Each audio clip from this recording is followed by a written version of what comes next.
మీ అమ్మమ్మకు support చేయండి. నా స్టైల్లో ఉలవచారు చేసుకుందాం రారి.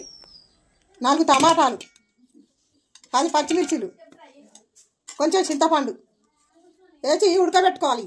వేసిన ఉలువల్ని రొట్టెలేసి నూరుకోవాలి.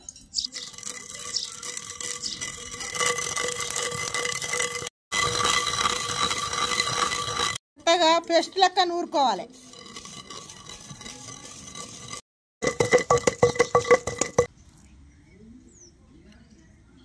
ఇగో కలిపినది పచ్చిమిర్చి, టమాటాలు, చింతపండు ఉడకబెట్టింది పిసికి ఒక దాంట్లో వడబోసుకోవాలి.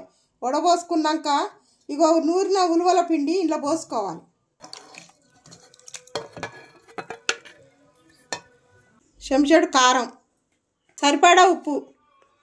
ఈ కలుపుకున్న దాన్ని తాలింపు పెట్టుకోవాలి. కోసిన ఉల్లిగడ్డలు ఇంట్లోనే వేయాలి.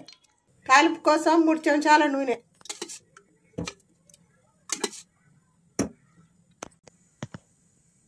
ఎండుమిర్చి, చిలకల ఆవాలు వేసుకోవాలి. ఎల్లిపాయలు, ఒక చెంచాడు పసుపు.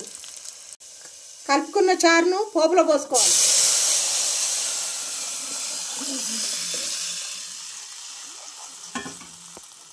మూత పెట్టుకొని ఒక 10 నిమిషాలు మరగనియాలి. కొత్తిమీర వేసుకొని దించేసుకోవాలి.